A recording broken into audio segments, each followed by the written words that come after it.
आइए शुरू करते हैं। जैसे पिछले क्लास में हम लोगों ने वेद और वेदों से संबंधित सभ्यता को जाना था और वेदों से संबंधित सभ्यता को वैदिक सभ्यता कहते हैं और वैदिक सभ्यता को निर्माण करने वाले जो लोग थे आर्य थे, इसलिए वैदिक सभ्यता को आर्य सभ्यता भी कहा जाता है।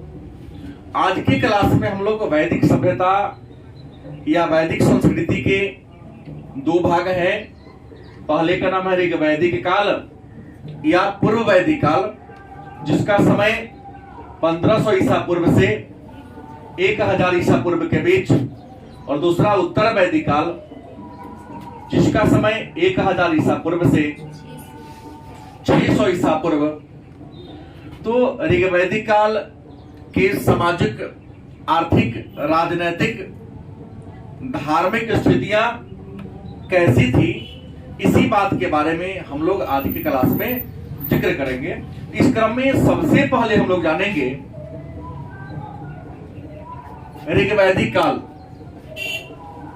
प्रश्न को अगर मुख्य परीक्षा के दृष्टिकोण से देखेंगे, ये आप ग्रेजुएशन के छात्र हैं, इतिहास ऑनर्स लेते हैं, तो ध्यान देने की बात है कि एक पर प्रश्न करता है कि वैदिक काल के विशेषता को लिखें, और विशेषता मतलब उसके सामाजिक, आर्थिक, राजनीतिक और धार्मिक, या ऋग्वैदिक कालीन आर्यों के सामाजिक, आर्थिक, धार्मिक स्थिति पर प्रकाश डाल पूरी व्याख्या करना पड़ेगा। तो कभी उत्तर वैदिक काल के बारे में आपसे चर्चा करता है। ग्रेजुएशन का ये टॉपिक है और वो पूरा पढ़ लेते हैं तो आपको जीएस का सारा प्रश्न निश्चित है कि आपको आ ही जाएगा पकड़ में। तो सबसे पहले ऋग वैदिक काल के हम चर्चा करेंगे सामाजिक जीवन पर।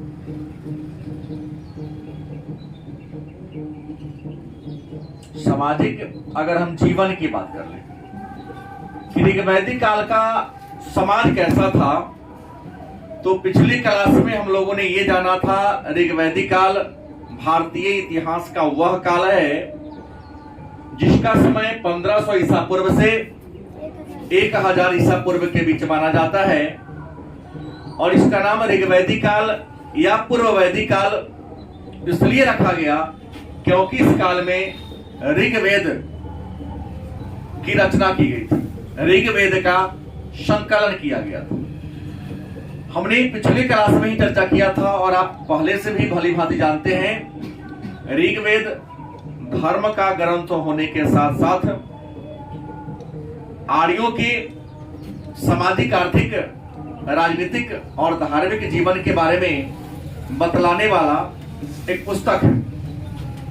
तो सामाजिक जीवन की बात करें तो आर्यों का या ऋग्वैदिक काल के सामाजिक जीवन पितृ प्रधान समाज था। क्या था? समाज क्या था? पितृ प्रधान था। अर्थात पितृ प्रधान का मतलब होता है कि समाज में पिता की प्रधानता थी। परिवार की बात करते हैं तो ऋग्वैदिक काल में परिवार कैसा था? संयुक्त परिवार था। कैसा परिवार था? संयुक्त परिवार। अगर आप समाज शास्त्र के आधार पर चले तो हम सबसे पहले लेते हैं परिवार।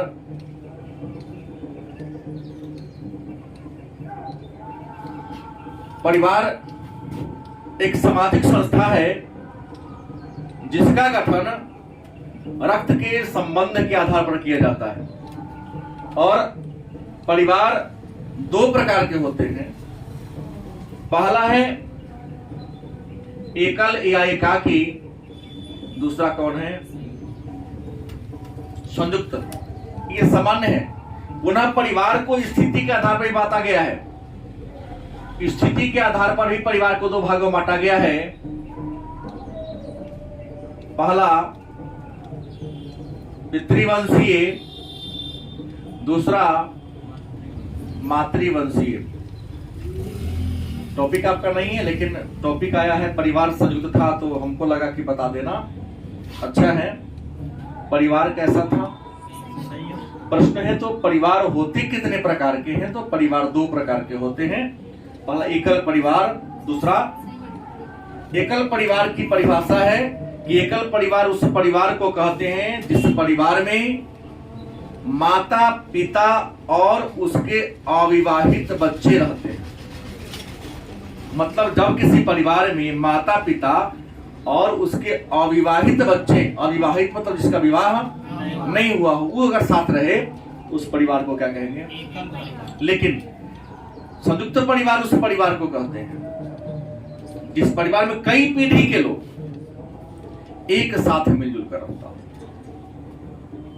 विवाहित हो या, लेकिन कई पीढ़ी के लोग जब एक साथ रहते हो तो उसको हम संयुक्त परिवार। और स्थिति के आधार पर परिवार दो प्रकार का होता है। मातृवंशीय मतलब किसी पुरुष का शादी होता है तो जिस गांव में शादी होती है, जिस स्त्री से शादी होती है, उस स्त्री के गांव में ही जाके वह बस जाता है, तो ऐसे परिवार को मातृवंशीय परिवार कहते हैं। और यह परंपरा आदिवासी में है कुछ भी। यदि आप सोशियोलॉजी पढ़ेंगे तो वहां मिलेगा आपको।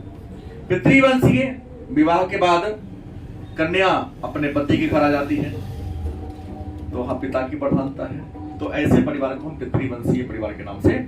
लेकिन हमको जानना था कि ऋग्वैदिक काल में जो आपका परिवार था कैसा था? संयुक्त परिवार था। समाज वर्ण में बटे हुए थे। किसमें बटे हुए थे? क्योंकि ऋग्वैदिक काल में जाति का, ऋग्वेद में जाति का वर्णन नहीं है। जाति का वर्णन, समाज क्या था? वर्ण में बांटा हुआ था।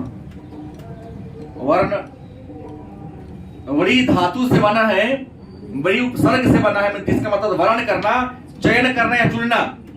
जब कोई व्यक्ति अपने रुचि के अनुसार, अपने इच्छा के अनुसार किसी व्यवसाय को वर्ण कर लेता है, किसी व्यवसाय को चुन लेता है, तो वही व्यवसाय ही उसके वर्ण का आधार बन जाता है। और ऋग्वेद में समाज वर्ण में बता हुआ था, और वर्ण कितने हैं? 4। और लिखा गया है, पहला वर्ण है ब्राह्मण, दूसरा क्षत्रिय, तीसरा वैश्य, चौथा शूद्र।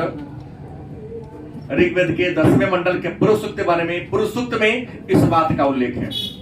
लिखा है कि ब्राह्मण की उत्पत्ति ब्रह्मा के मुख से, क्षत्रिय की बाहु से, वैश्य की जंघा, शूद्र का पैर से हुआ है। लेकिन ऋग्वैदिक काल में जाति व्यवस्था प्रचलन में नहीं आया था।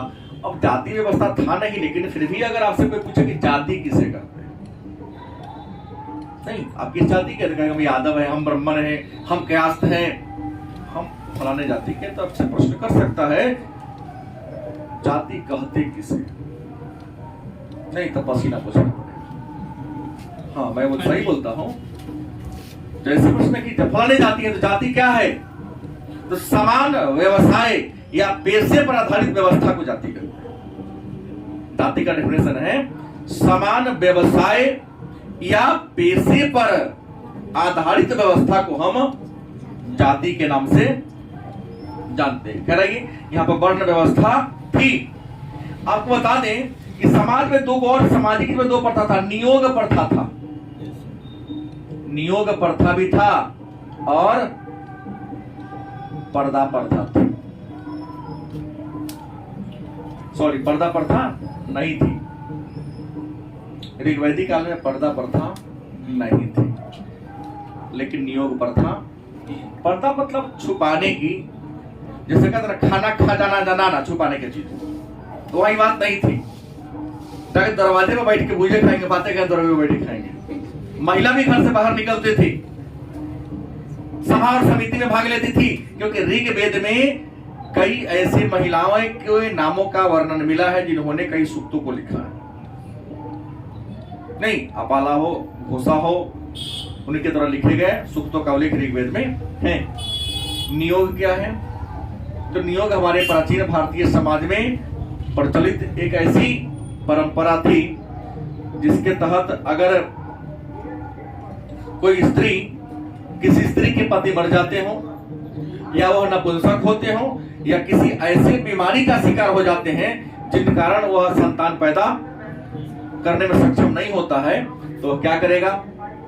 अपने भाई के या अपने देवर के साथ या अपने हस्बैंड के भाई के साथ संभोग करके, अर्थात शारीरिक संबंध की स्थापना करके एक संतान पैदा कर सकती है। इसी परंपरा को हम क्या कहते हैं, नियोग प्रथा के नाम से जानते हैं। तो यहां पर नियोग प्रथा क्या था, प्रचलन था।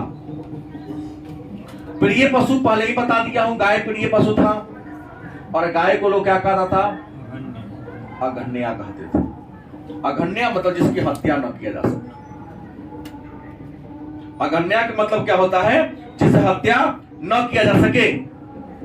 और गाय को तो चारागाह चाहिए, क्या चाहिए,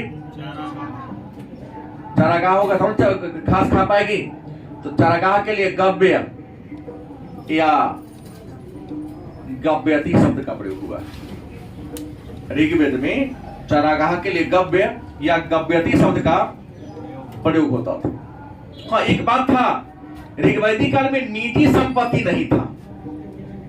निजी संपत्ति क्या था, तो संपत्ति कैसी थी, संयुक्त भूमि, संयुक्त संपत्ति था। ये नहीं कि मेरा है, जैसे आज होगा ना हमारा खानदानी जमीन है, ऐसा कोई बात हो। हाँ, जमीन है, जो जोतेगा उसी का जमीन होगा। मतलब ऋग्वैदिक काल में संपत्ति कैसी थी, संयुक्त संपत्ति हुआ करती थी। और लोगों का सबसे बड़ा धन की बात करते हैं तो गाय था। पवित्र वस्तु भी थी, पवित्र पशु भी था, लेकिन सबसे बड़ा धन क्या था, गाय था। समाज में ऋग्वैदिक काल की बात करते हैं तो गाय की प्रधानता थी। और मैं पिछले क्लास में चर्चा किया हूं, गाय चूंकि सबसे बड़ी संपत्ति थी तो गाय की ही चोरी होती थी। और गाय की खोज के लिए गवेष्टि शब्द का प्रयोग आया है। और गाय की खोज करने पर जब मिल जाती थी तो उसी से विवाद या लड़ाई झगड़ा होता था। लोग लकड़ी के हल से खेती करते थे। किससे खेती बाड़ी होती थी, क्योंकि ऋग्वैदिक काल में लोहा के बारे में ज्ञान अभी लोगों को नहीं था। 1000 ईसा पूर्व के आसपास लोहा का ज्ञान था। तो लोग खेत अगर जोतने का भी काम करते थे तो सीधा है कि लकड़ी के हल से लोग खेत जोता था। और लकड़ी वाला हल को लांगल कहा जाता था। लकड़ी वाला हल को क्या कहता था, लांगल के नाम से लोग जानता था। उसके बाद यदि इसके हम राजनीतिक सामाजिक व्यवस्था के बाद हम राजनीतिक व्यवस्था की बात कर ले, राजनीतिक व्यवस्था की बात करें कि ऋग्वैदिक काल में या 1500 ईसा पूर्व से 1000 ईसा पूर्व के आसपास लोगों की राजनीतिक स्थिति कैसी थी, राजनीति कैसा था, तो हमने पहले कर दिया कि आर्यों का जो समाज था वह कबीलाई समाज था। आर्यों का समाज कैसा था ऋग्वैदिक काल में, क्योंकि लोग झुंड में रहते थे, समूह में रहते थे। हर कबीले का नेता होता था।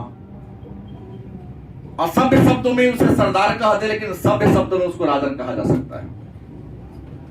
लेकिन कबीला के प्रधान कोई ना कोई पुरुष हुआ करता था, क्योंकि यहां बता दिया हूं कि समाज क्या था, पितृ प्रधान था। ऋग्वैदिक काल में 5 कबीला ज्यादा फेमस था। 5 गो कबीला था जो ज्यादा प्रसिद्ध था। उसके लिए पंचजन्य शब्द आया। ऋग्वेद में अनेक सारे किलों का उल्लेख है, कबीलों का उल्लेख है, लेकिन अनेक कबीलों में 5 कबीला ज्यादा फेमस था, ज्यादा प्रसिद्ध था। तो उन 5 कबीला को क्या कहा गया है, पंच माने 5, जन्य माने लोग, जन लोगों का समूह। तो 5 कबीला यहाँ क्या था, ज्यादा था, महत्वपूर्ण। वो 5 कबीला था अनु, द्रहु, पुरु, नाम है अनु, द्रहु, पुरु, यदु एंड तुवर्स। ऋग्वैदिक समाज कबीलाई समाज था, लेकिन हजारों कबीला थे, लेकिन हजारों कबीला में सबसे प्रसिद्ध 5 गो कबीला था। 5 कबीला को पंचजन्य कहा जाता था। और ये 5 महत्वपूर्ण कबीला अनु, द्रहु, पुरु, यदु और तुवर्स था। ग्राम शब्द का चर्चा मिलता है यहाँ भी ऋग्वेद में ग्राम शब्द का उल्लेख, ग्राम शब्द का चर्चा मिलता है। और आपको बता दें, हर गांव का एक मुखिया उस समय होता था, जो पूरे गांव पर नियंत्रण बनाए रखने का क्या करती थी, काम करती थी। और गांव के मुखिया को ग्रामीणी कहा जाता था। गांव के मुखिया को क्या कहते हैं, ग्रामीणी। ग्रामीणी। आज भले ही मुखिया कहते हैं, ग्रामीणी कहते थे। और कई गांवों के समूह को, माने गांव के समूह को प्रशासन के सबसे छोटी इकाई कहोगे तो परिवार हो गया, परिवार से बड़ा कुल हो गया, और कई कुल मिला के गांव बन गया। और गांव के समूह को विश्व कहा जाता था। जैसे आज कैसे गांव के समूह को प्रखंड कह देता, कई प्रखंड मिला के जिला बन जाता, कई जिला मिला के कमिश्नरी, गलत से। ऐसे ही कई गांव के समूह को क्या कहते हैं, विश्व कहा जाता था। और विश्व के शासन व्यवस्था की देख रेख करने वाला जो अधिकारी था, उसका नाम था विश्वपति। क्या नाम था, विश्वपति। तो विश्व के माने गांव के समूह को क्या कहते हैं, विश्व।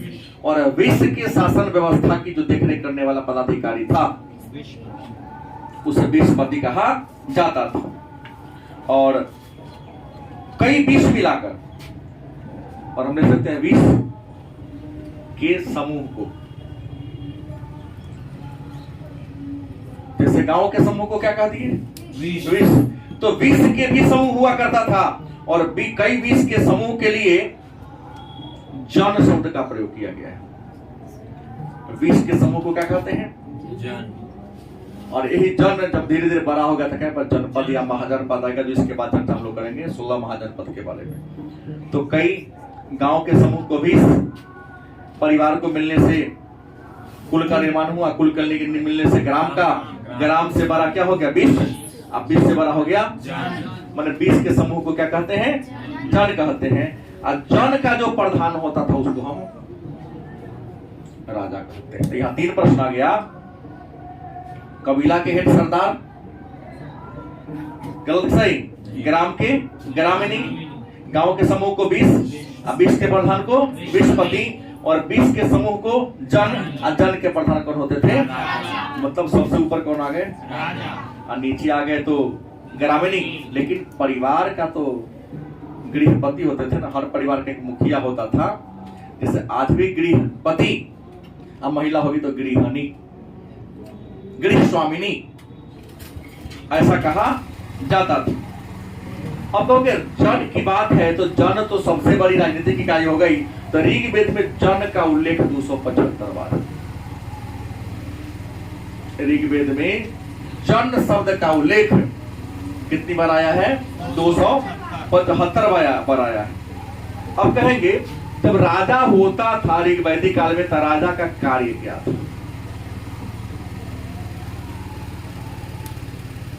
ऋग्वैदिक काल में राजा हुए तो राजा का कुछ ना कुछ तो दायित्व रहता होगा। तो उनका दायित्व क्या था, तो राजा का काम था कबीला की रक्षा करना। क्या काम था, कबीला के चूंकि हेड थे वो, तो कबीला की क्या करना, रक्षा करना। युद्ध के समय सेना का क्या करना, नेतृत्व करना। युद्ध के समय सेना का क्या करना, नेतृत्व करना। और कबीला के लोगों की क्या करना, रक्षा करना। और अपने कबीला में शांति व्यवस्था को बनाए रखना ही राजा का मेन काम था। लेकिन याद रखिएगा, राजा का सेना अस्थाई नहीं था। ऋग्वैदिक काल में राजा थे, युद्ध होते थे, लेकिन राजा के पास क्या नहीं था, अस्थाई सेना नहीं था। हमने पहले ही चर्चा कर दिया कि राजा का पद कैसा था, तो राजा का पद वंशानुगत था। राजा का पद कैसा था, वंशानुगत, मतलब राजा के मरने के बाद राजा का बेटा ही क्या बनता था, राजा बनता था। लेकिन हमने पिछले क्लास में चर्चा किया कि राजा यदि अयोग्य हो, कार्य करने में सक्षम नहीं हो, तो जब राजा कार्य करने में सक्षम नहीं होती थी, तो कुछ संस्था थी, सभा, समिति, व विद्वत, ये संस्था थी जो राजा पर क्या करती थी, नियंत्रण करती थी, ताकि राजा निरंकुश और स्वेच्छाचारी का मतलब जो अपने इच्छा से काम करता हो, वैसा ना हो जाए। लेकिन राजा जब काम करने में सक्षम नहीं होता तो सभा एक ऐसी संस्था थी जो वरिष्ठ लोगों का राजनीतिक समूह था, वो नए राजा का चुनाव करते थे। ऋग्वैदिक काल में लैंगिक असमानता नहीं थी, याद रखें। ऋग्वैदिक काल में लैंगिक असमानता, लिंग के आधार पर भेदभाव नहीं होता था। इसका कारण परिणाम ये था कि महिला भी सभा और समिति के बैठक में हिस्सा लेती थी। ऋग्वैदिक काल की महत्वपूर्ण विशेषता, महिला भी सभा और समिति में भाग लेती थी। और युद्ध के समय, राजनीति की बात करें तो युद्ध के समय सेना स्थायी नहीं था। सभी जन लोग, कबीला के लोग लड़ाई में राजा का सपोर्ट करते थे। लड़ाई में जब राजा को धन की प्राप्ति होती थी तो उस धन का बंटवारा 3 भागों में होता था। राजा कुछ एक कोष में रख दिया जाता, कुछ राजा निजी काम के लिए रख लेता, अपना निजी ले लेता, और लगभग उसका 60 से 70% रुपया युद्ध में हिस्सा लेने वाले सैनिकों में क्या कर दिया जाता था। लोग इस लालच से सेना के रूप में राजा का क्या करते थे कि युद्ध में कहीं विजय होगी तो हम समृद्ध बन जाएंगे, ये था। अब राजा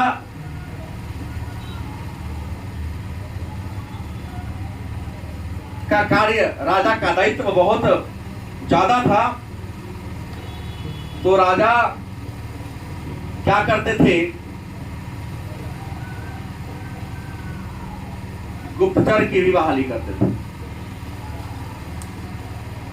बहाली करते थे ताकि उनके कर्मचारियों पर वह देख रेख कर सके और छोटी छोटी बातों की सूचना वह राजा को लाके दे सके।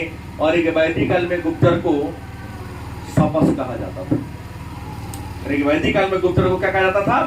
सपस कहा जाता था। राजा सबसे बड़ा न्यायाधीश था, लेकिन राजा के अलावे भी इस समय में विवाद छोटे मोटे होते थे। तो ऋग्वैदिक काल में जो छोटे मोटे विवाद होते थे, लड़ाई झगड़ा होता था, उस विवाद को देखरेख करने के लिए एक न्यायाधीश का बहाल किया गया था। और न्यायाधीश का वो क्या कहा जाता था? प्रश्न विनाशक। प्रश्न क्या? प्रश्न का मतलब था विवाद वाला बात। मन में कुछ शंका तब ना प्रश्न करते हैं। तो आपके विवाद को दूर करना काम किसका था? न्यायाधीश का। तो न्यायाधीश को क्या कहा जाता था? प्रश्न विनाशक, माने प्रश्न का क्या कर देने वाला? अंत कर देने वाला, विनाश कर देने वाला, समस्या का समाधान कर देने वाला।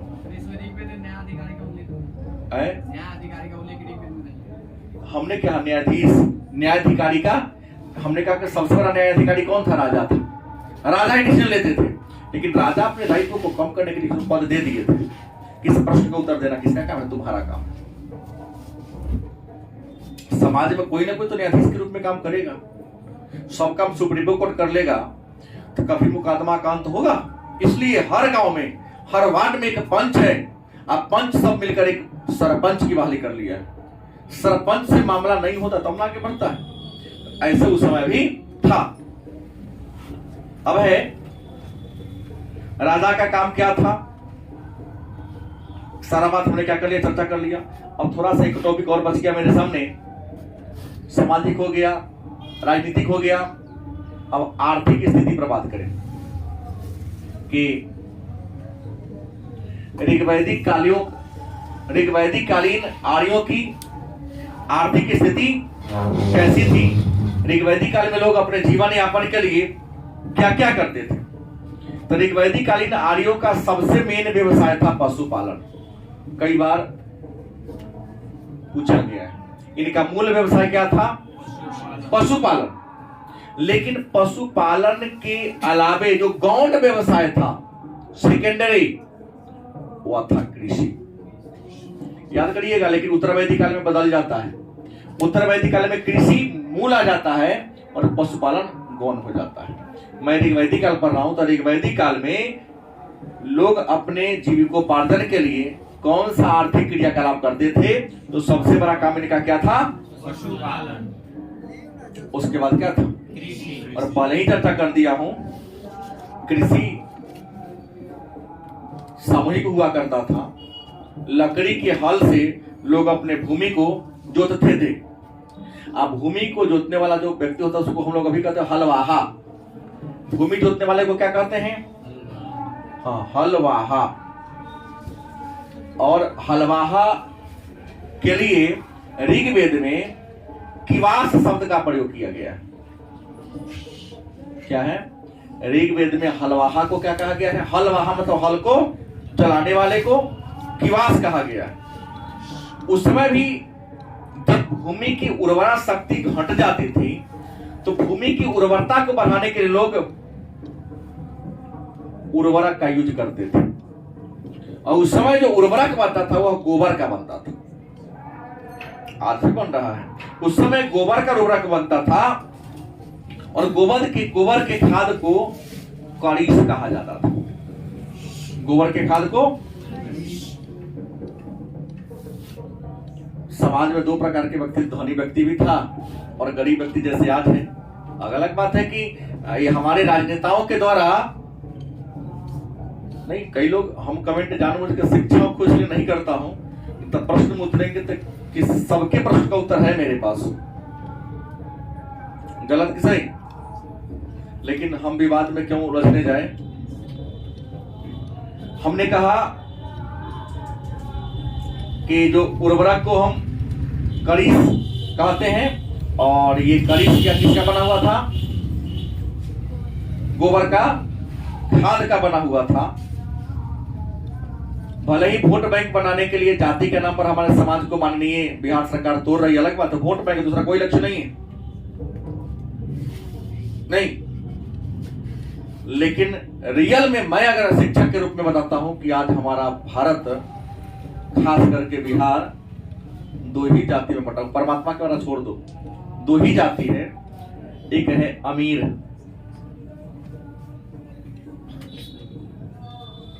दूसरा है गरीब। ऋग्वेद में भी अमीर और गरीब ही आते नहीं। आज छुआछूत का मूल आधार अमीरी और गरीबी है मेरे अनुसार। मैं तो ही देख रहा हूं, सही बात है ना। बाकी तो नेताओं के दिमाग की उपज है, वोट बैंक बनाने का एक हथकंडा है। तो ऋग्वैदिक काल में कुछ अमीर लोग होते थे, कुछ गरीब लोग होते थे। तो धनी व्यक्ति को, अमीर व्यक्ति को गोमत कहा जाता था। जिनके पास बहुत गाय हो, गोमत, गौ से भरा पड़ा, क्योंकि गाय ही सबसे बड़ा क्या था? धन था। तो अमीर व्यक्ति को ऋग्वेद में क्या कहा जाता था? गोमत कहा जाता था, क्योंकि गाय ही धन का आधार था। उसके पास गाय ज्यादा था और गाय की सबसे बड़ी चोरी होती थी। आपको बता दें, जब खेती बाड़ी के बारे में चर्चा, भले ही ऋग्वैदिक काल में लोग खेती बाड़ी करते सेकंड व्यवसाय, लेकिन कृषि के बारे में विस्तार से चर्चा किसी पुस्तक में है तो उस पुस्तक का नाम है शतपथ ब्राह्मण। शतपथ एक ऐसा किताब है जिस किताब में कृषि के बारे में, खेती बाड़ी के बारे में विस्तार से चर्चा किया। मतलब खेती बाड़ी और खेती बाड़ी से जुड़ा हुआ विभिन्न प्रकार के क्रियाकलापों का उल्लेख किस ब्राह्मण में है? शतपथ ब्राह्मण में। और शतपथ ब्राह्मण में ही लिखा गया है कि हल को खींचने के लिए बैल का प्रयोग किया जाता था। बात समझ गए? और आपको बता दें, आर्थिक स्थिति में लोग व्यापार भी करते थे। क्या करते थे? व्यापार भी उस समय करते थे। अब व्यापार करने वाले व्यक्ति को व्यापारी कहते हैं। और व्यापारी के लिए ऋग्वेद में पनी शब्द आया है। क्या आया है? ऋग्वेद में व्यापारी को क्या कहा गया है? पनी। आपको बता दें, उस समय भी सूदखोरी हुआ करता था। ये नहीं कि इसकी परंपरा आज विकसित हुई है, उस समय भी सूदखोरी का काम चलता था। और सूदखोर को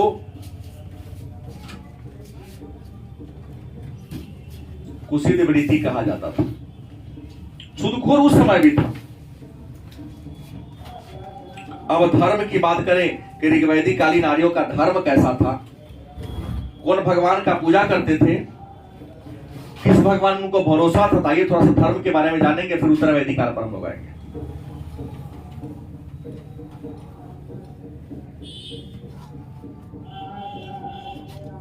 ऋग्वैदिक आर्यों के धर्म की बात करें कि इनका धर्म क्या था, तो पहले ही बताते हो कि ऋग्वैदिक कालीन आर्यों का सबसे प्रधान देवता कौन था? इंद्र। और इंद्र के बारे में चर्चा ऋग्वेद में कैसो बार है? 250 बार है। और दूसरा महत्वपूर्ण देवता कौन है? और अग्नि के बारे में चर्चा कैसो बार है? 200 बार। लेकिन इंद्र और अग्नि के अलावे ऋग्वेद में और भी 31 देवताओं का उल्लेख है। मतलब ऋग्वेद में कुल कितना देवता का उल्लेख है? 33। हमने कहा इंद्र और अग्नि के अलावे 31 को और है। कुल क्या देवता है? इसका मतलब ऋग्वैदिक कालीन आर्य क्या थे? बहुदेव व प्राकृतिक पूजक थे। बहुदेववादी मतलब बहुत सारे अनेकों सारे देवी देवता की लोग क्या करते थे? पूजा करते थे। इसलिए इनको हम क्या कहते हैं? बहुदेववादी के नाम से जानते हैं। लेकिन उन सभी देवताओं में अगर सबसे महत्वपूर्ण थे तो कौन थे? और दूसरा महत्वपूर्ण कौन था? क्योंकि ऋग्वेद में अगर मंत्रों को देखा गया तो ऋग्वेद इंद्र के लिए 250 मंत्र है और अग्नि के लिए कितना मंत्र है? 200 मंत्र। बाकी चर्चा मैं पहले की क्लास में किया। अब थोड़ा सा आइए उत्तर वैदिक काल पर आते हैं कि उत्तर वैदिक काल में पोजीशन क्या था। हमने कहा उत्तर वैदिक काल भारत के इतिहास में 1000 ईसा पूर्व से 600 ईसा पूर्व के बीच की अवधि को उत्तर वैदिक काल नहीं के नाम से जानते हैं। ऋग्वेद को छोड़कर जितने भी अन्य 3 वेद और जितने भी ब्राह्मण साहित्य हैं उन सबका संकलन 1000 ईसा पूर्व से 600 ईसा पूर्व के आसपास की गई। और पहले ही चर्चा शायद आप लोग जानते हैं कि वेद 4 हैं, पुराण 18 हैं, उपनिषद 108 है, ब्राह्मण ग्रंथ 7 हैं, स्मृतियां 9 हैं, महाकाव्य 2 हैं, वेदांग 6 हैं, दर्शन 6 हैं, उपवेद 4 हैं। तो ऋग्वेद को छोड़कर अन्य जितने भी धर्म ग्रंथ हैं या धर्म साहित्य हैं उन सब का संकलन 1000 ईसा पूर्व से 600 ईसा पूर्व के बीच की गई। इसलिए नाम पड़ गया इसका उत्तर वैदिक काल। तो आइए सबसे पहले चर्चा करते हैं कि उत्तर वैदिक काल में राजनीतिक व्यवस्था कैसी थी।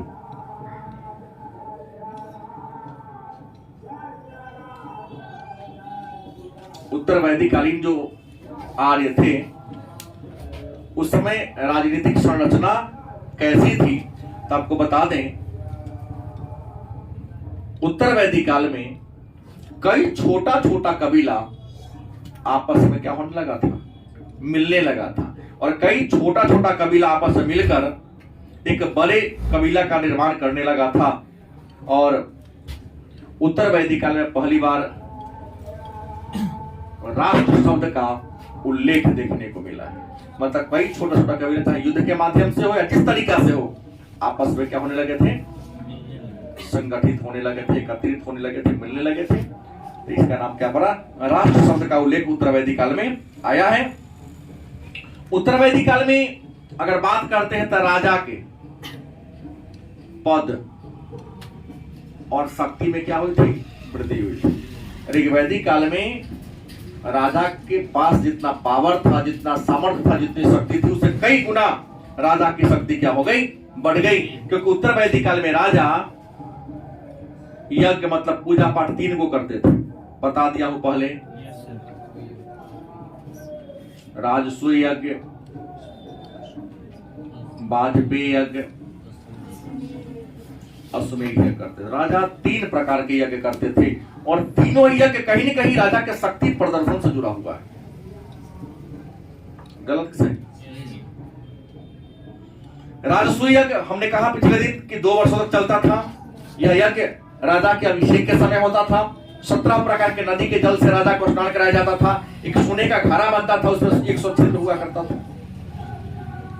अब सोचो दो बरिस जो यज्ञ चलेगा, हमारे आपके घर में 4 दिन अतिथि अगर टिक जाते हैं, उसके मुंह पर तो नहीं कहते बड़ी कामकाज हो रहा है, 4 दिन से कोचिंग बंद है, लड़का सा के लौटता होगा, अतिथि पूछ जाता है वो अनाज कटाई तो करो नहीं, मतलब कहीं का हम इसके ऊपर क्या है बोझ बनते जा रहे हैं। गलत नहीं बोल रहा हूँ। पहले तो अतिथि कब आओगे, क्योंकि अतिथि के आने के बहाने अच्छा अच्छा पकवान बनता था खाने के लिए, और आज अतिथि आ गए तो अतिथि कब जाएंगे। हम देखे हैं बचपन में कि उसके बने लगे 2 दिन और क्या तेरे आप ही के बने कुछ बन जाएगा, पकौड़ी वगैरह और बनेगा, खीर पूरी बनेगा। तो पहले खीर गरीबी इतनी थी हमारे समाज में, सही बोल रहा हूँ, कि ये सब कभी कभी बनता था। आज तो लोग गरीब मानसिक है, रियल में पैसा की गरीबी क्या है? नहीं।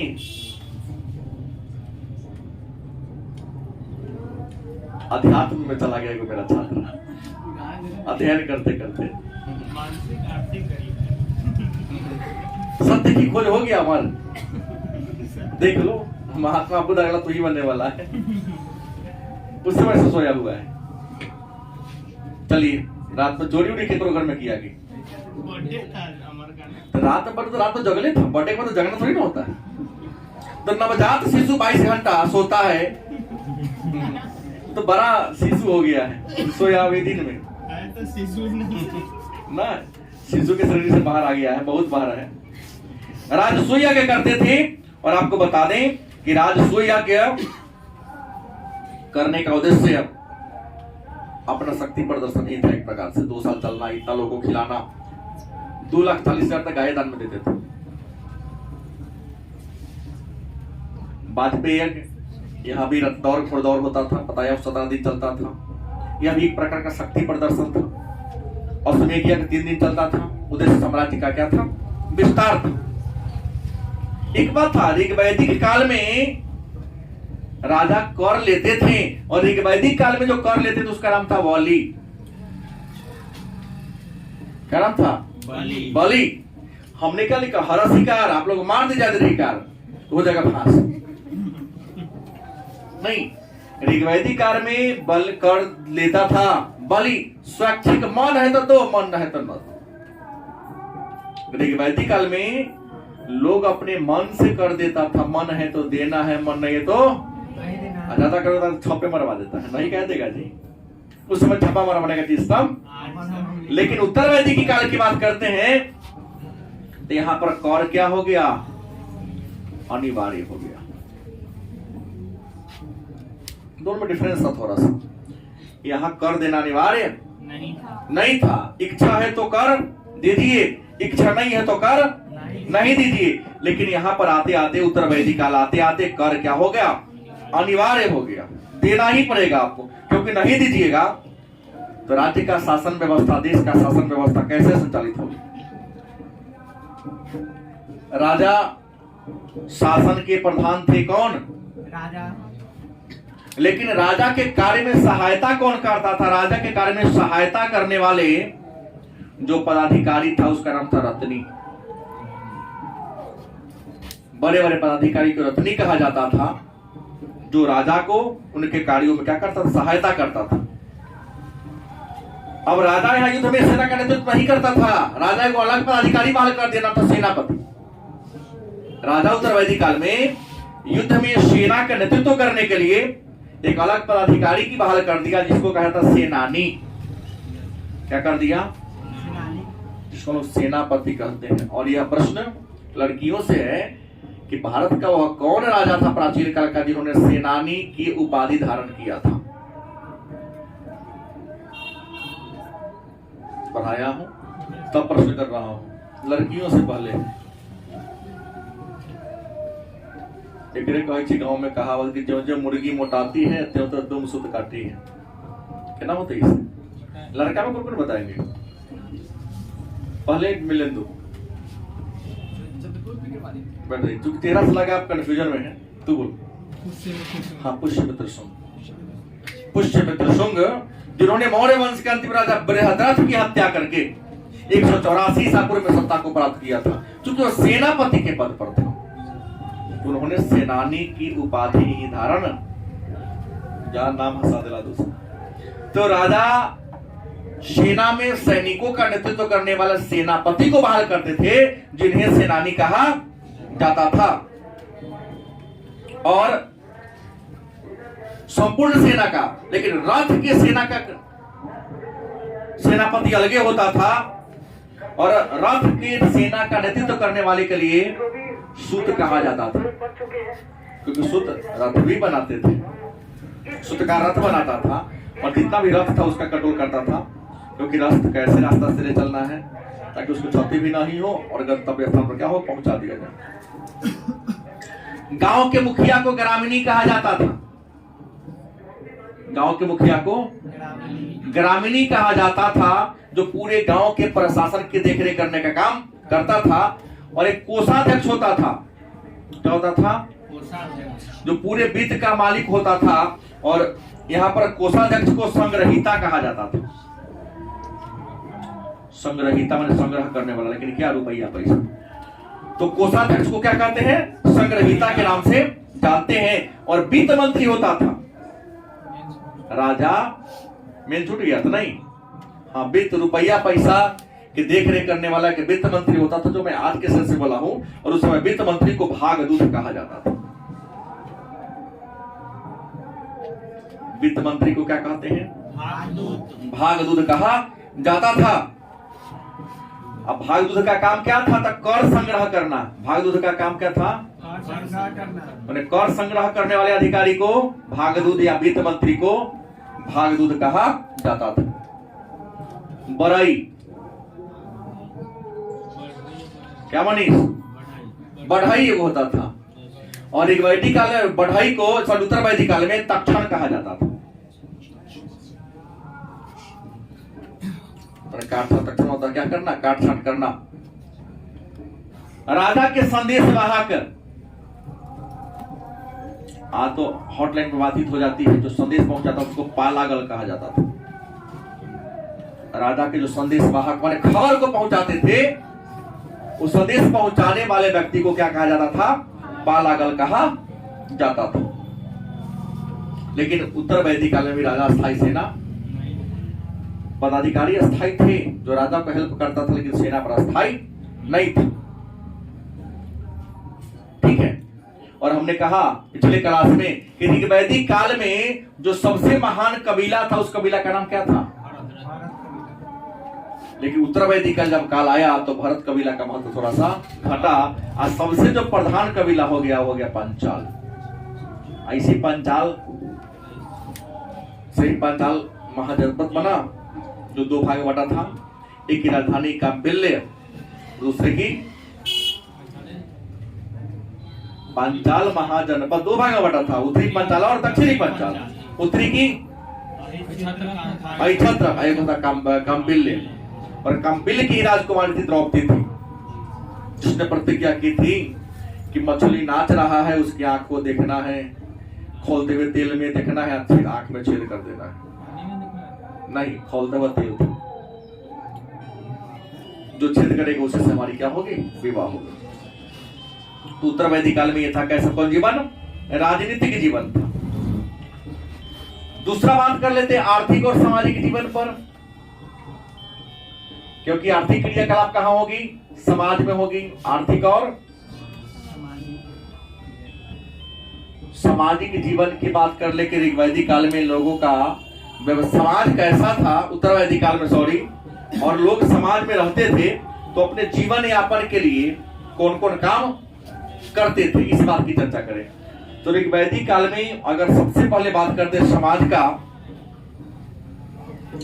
तो यहां भी समाज परंपरागत ही था। जैसे वहां बोला ना, पितृ प्रधान समाज था।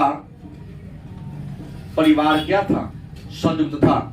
एक ही छत के नीचे कई पीढ़ी के लोग साथ मिलजुल कर रहते थे।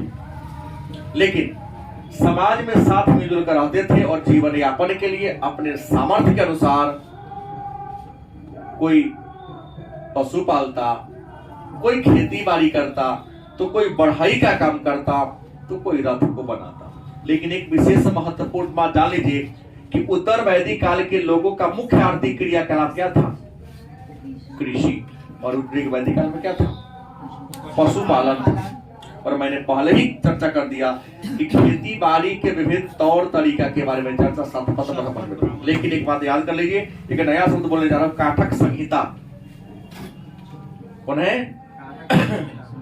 काठक संहिता एक पुस्तक है जिसमें लिखा गया कि 24 बैल से हल जोतने का प्रमाण।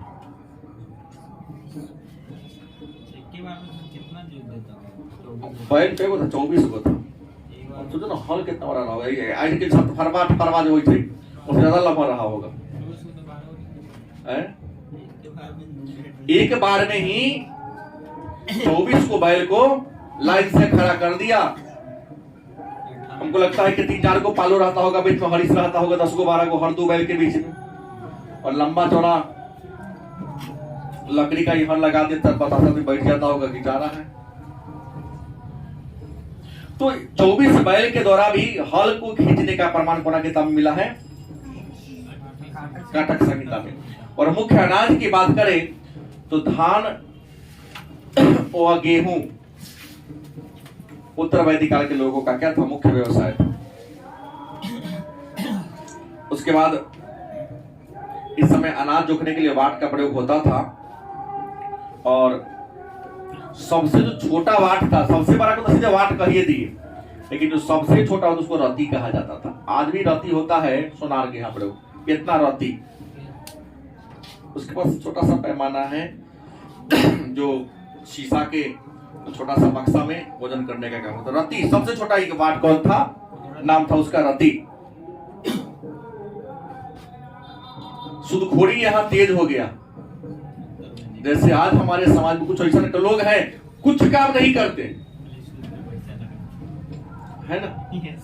वो कामे हैं सूद पर पैसा लगाना और अपना जीवन यापन चलाना। और ऋण देने वाले व्यक्ति को उत्तर वैदिक काल में कुशीदीन कहा गया। क्या कहा गया? कुशीदीन कहा गया। वहां था कुशीद वृत्ति, लेकिन यहाँ कुशीदीन कहा गया जो ऋण देने का काम करता था। है? हाँ, नहीं आप चल गए दूसरा जगह, सूदखोर को। हाँ, यहाँ कुशीदीन कहा जाता था। इसके बाद तांबा की बात करते तो श्याम अयस, और लोहा को कृष्ण अयस कहा जाता था। तांबा को क्या कहते हैं? श्याम अयस, और लोहा को कृष्ण अयस कहा जाता था। इस काल के लोगों को सोना, चांदी, तांबा, पीतल, कांसा सब का ज्ञान हो चुका था। लोहा का प्रयोग भी उत्तर वैदिक काल में होने लगा था। अब कहोगे कि सर हल बैल से तो खेती हुआ, तो सबसे पहले हल से खेत करने वाला, भूमि को जोतने वाला इंसान कौन था? तो अथर्ववेद में लिखा हुआ है, इस बात का उल्लेख अथर्ववेद में है।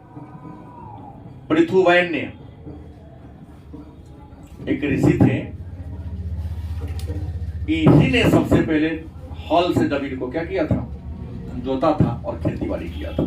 तो हल से भूमि को जोतने वाला अगर कोई पहला इंसान था, पहला व्यक्ति था, कौन था? पृथुवैन। चर्चा कोना वेद में है? कोना में है? अथर्ववेद में। और उत्तर वैदिक काल के समाज में एक और परंपरा आई, उस परंपरा का नाम था महाजनी प्रथा। महाजनी प्रथा। गांव में धनी मनी लोग या जो व्यवसायी लोग हैं, जो अन्य लोगों को कर्ज देने का काम करते हैं, आज भी उसको महाजन कहा जाता है, अभी भी कहा जाता है। तो एक परंपरा का उदाहरण कर लिया, उसका खानदानी व्यवसाय हो गया, तो उसको क्या कहेगा? महाजनी प्रथा कहा गया। और महाजनी प्रथा के बारे में चर्चा जिस किताब में है, उस किताब का नाम है शतपथ ब्राह्मण। महाजनी परंपरा के बारे में उल्लेख है। और आपको बता दें, आश्रम व्यवस्था, समाज को आश्रम की बात करते हैं। आश्रम व्यवस्था की शुरुआत किस काल में हुई? उत्तर वैदिक काल में। और पिछली बार शायद दरोगा वाला परीक्षा हमको याद है, पूछा गया था इस आश्रम के बारे में। एक प्रश्न था, हमको याद आ रहा है, कोई बच्चा हमसे लाया था कि लोगों के जीवन को 100 वर्ष मान लिया गया। कितना वर्ष? और 100 वर्ष की उम्र को 4 भागों में बांट दिया गया। वही 4 आश्रम बन गया। एक का नाम था ब्रह्मचर्य, दूसरा गृहस्थ, प्रस्थ, ठीक है। 25 वर्ष तक हम कहा था 0 से 25, 25 से 50 से और 75 से। ये पूछ लेता कि वानप्रस्थ का एज क्या है, शायद हमको याद आ रहा है। इससे पहले जो दरोगा वाला परीक्षा हुई थी उसमें कि ब्रह्मचर्य वानप्रस्थ का एज क्या था? 75 से 100, सॉरी 50 से 75 था वानप्रस्थ का। और ब्रह्मचर्य का 0 से 25। यहाँ तो काम सीधा है, पढ़ना लिखना। और ऐसे ही प्राचीन काल में विद्यार्थी को ब्रह्मचारी कहा जाता था, और जो घर से बाहर आता था उसे अंतेवासी कहा जाता था।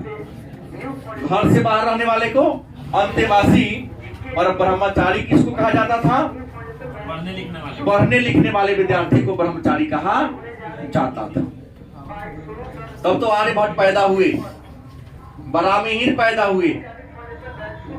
गलत कि सही? हाँ।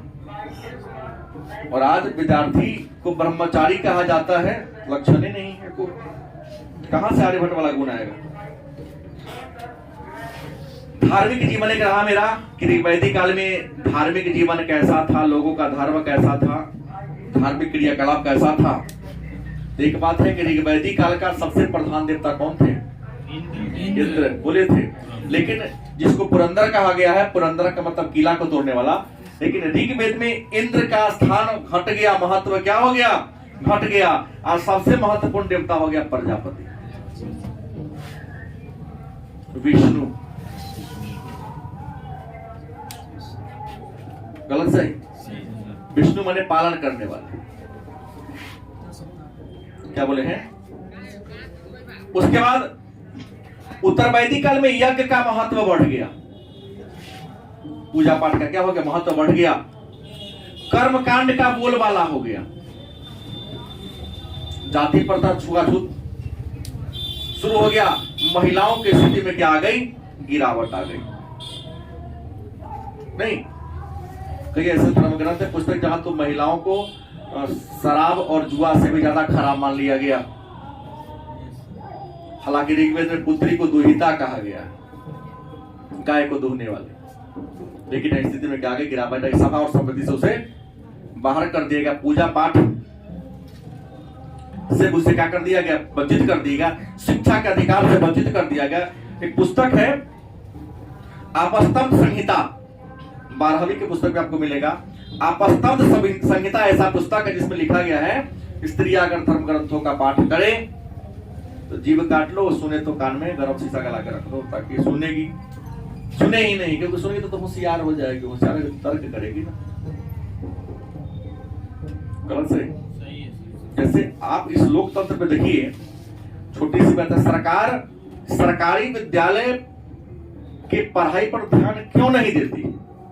यह सीधी सी फंडा है। जनता अगर सरकारी विद्यालय में, तो गरीब के बाल बच्चा पढ़ता है।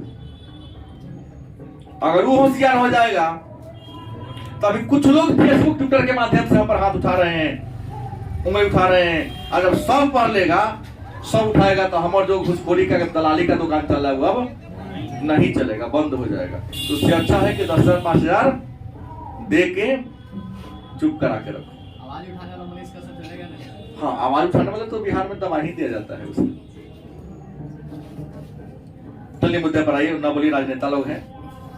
सामर्थ्यवान कछुदोष गोसाई गोस्वामी तुलसीदास ने लिखा है रामचरितमानस में। और सामर्थ्यवान कछुदोष गोसाई, सामर्थ्यवान कुछ भी करते हैं वो गलत नहीं है, क्योंकि अवगुण गरीबों की दिखी जाती है, अमीरों की नहीं। जो काम अमीर के लिए सही है वही काम गरीब के लिए अभिशाप है। शुरू से ही होते आ रहा है, कोई आज नहीं हो रहा है। तो यहां पर कर्मकांड बढ़ गया, एक पशु का देवता बन गए जिसका नाम पड़ गया रुद्र। हालांकि रुद्र आज हम लोग कहते हैं शिव जी को कहते हैं, ऋग्वेद में शिव के लिए रुद्र शब्द का उल्लेख आया है। हाँ, इस काल में भी लोग कैसा थे, बहुदेववादी थे। और एक नया आया षड दर्शन का,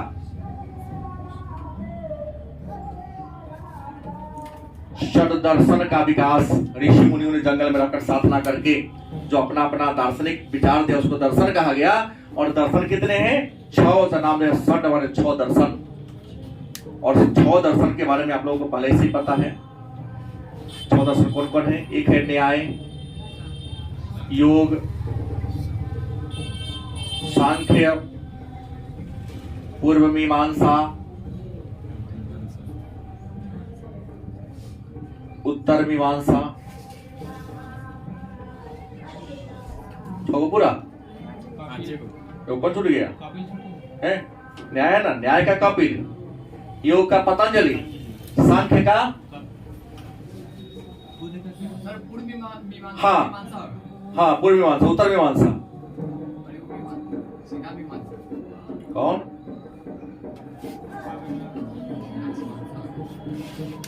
न्याय दर्शन, योग दर्शन, सांख्य दर्शन, पूर्व मीमांसा, उत्तर मीमांसा, सीधी मीमांसा लगता है। हाँ वैष्णव मीमांसा 6 है दर्शन।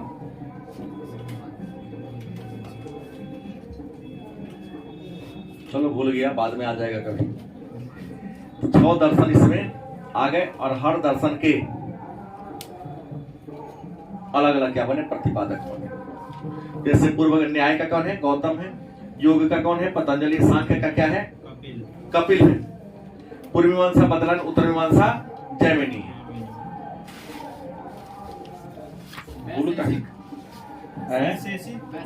हाँ वैशेषिक, हाँ छूट गया ना, बोले वैशेषिक, इसका कनादिया उलूक, इन सब का विकास यहाँ हो गया। ये था उत्तर वैदिक काल में धर्म।